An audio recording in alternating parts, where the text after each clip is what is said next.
first mayoral candidate. That's We're me. going to have others in the coming months.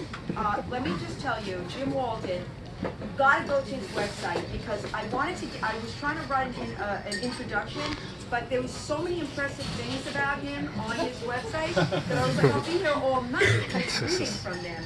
So he is a really, really impressive candidate, and I got to tell you something, New York City is really lucky to have people like him step up and run. This is just the kind of candidate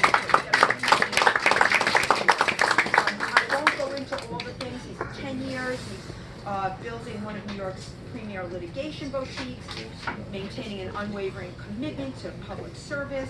He's fought for so many wonderful things, including better repairs for NYC residents, protecting public spaces, protecting hundreds of thousands of city retirees, healthcare in southern Brooklyn, and on and on and on. A truly impressive person. He's also a graduated first in his class. I'm sorry, I'm so impressed. Every time. He's graduated first in his class from Temple University and worked at the Eastern District of New York where he fought corruption. So great candidate, and we're really, really grateful for you to come out tonight.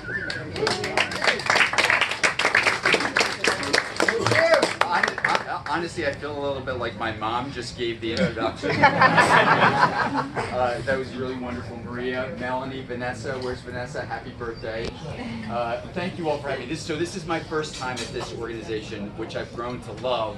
I only found out about it 3 months ago, and I already love it, and I'm going to give a donation, and I hope you guys all do too, because we need more unity, and we need more togetherness, and making the decision to run for mayor from my perch was a very unusual thing to do. A lot of people that I know were surprised. They thought I would run for DA or Attorney General at some point, and I realized that there was a critical need in the city. I say that as someone that may appear to be on the top of the ladder, but believe me when I say I started at the very bottom. So I crawled and scratched and worked my way from where I was to where I am, and I had a lot of help along the way, and there's many people in this city that do not have that help.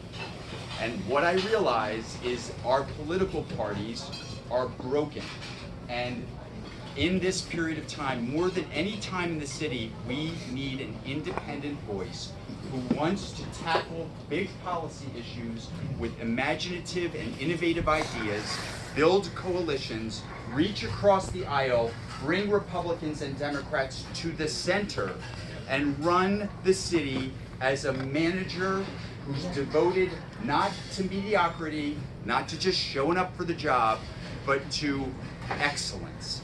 When was the last time you heard someone aspire to run the city based on a standard of excellence? And so that is why, for my own kids who are New York City residents, I wanted to be an example of someone that would step out of the comfort spot of an elite, whatever you want to call it, law firm that I worked for 10 years to build. It was not easy telling my partners that something they had never heard before, which is that I was going to run for mayor. And when everyone, and you can imagine the number of political pundits and political operatives and elected officials that will tell you again and again and again, you can't do it, it can't be done, it's never been done. Oh yeah? Well, I'm a student of history. I love history. And you can look at any number of races and realize that yes, it can be done if the circumstances are right. And if there was ever a time in this city, other than 9/11, when the political circumstances are right for independence, now is the time. Why? I am not going to be the person that is throwing cheap shots at anyone.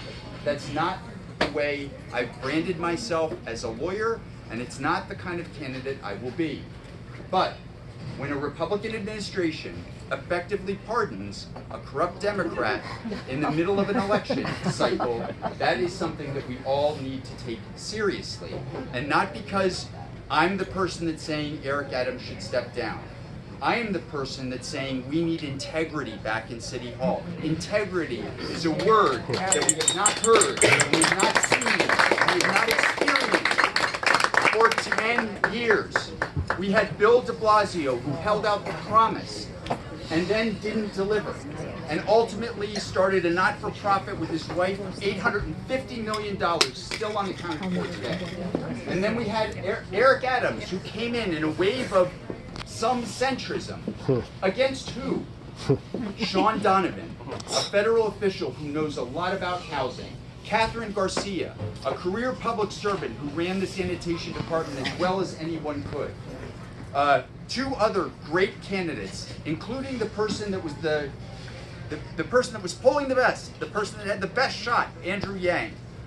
What happened to all four of those people?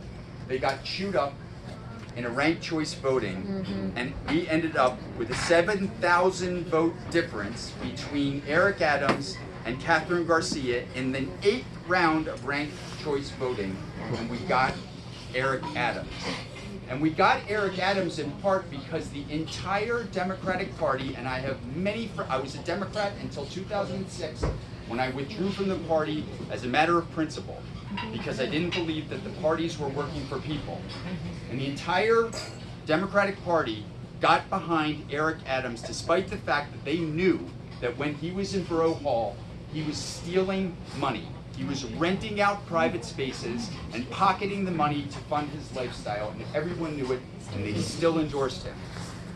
It's for those reasons that I don't vilify Democrats and I don't vilify Republicans, but we need a period of independent leadership where people are appointed based on excellence, based on ideas, and based on merit, and they're not beholden to anyone. And when I'm mayor, I will not be beholden to anyone. My fundraisers, my supporters, and my voters will be people that I draw from Manhattan and the outer boroughs, Republicans and Democrats. And I will bring everyone to the center, as Eric Adams promised to do, from a platform of integrity. And the first thing that I will do, is to re-establish an agency for the first time in the city of New York that will be independent of City Hall.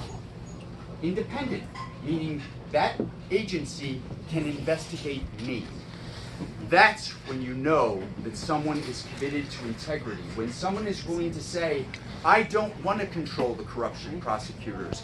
I want the corruption prosecutors to look over every single shoulder, including my own administration, and be accountable only to their jobs. That's what I'm going to do as mayor, because I am going to rid this city of corruption one way or the other.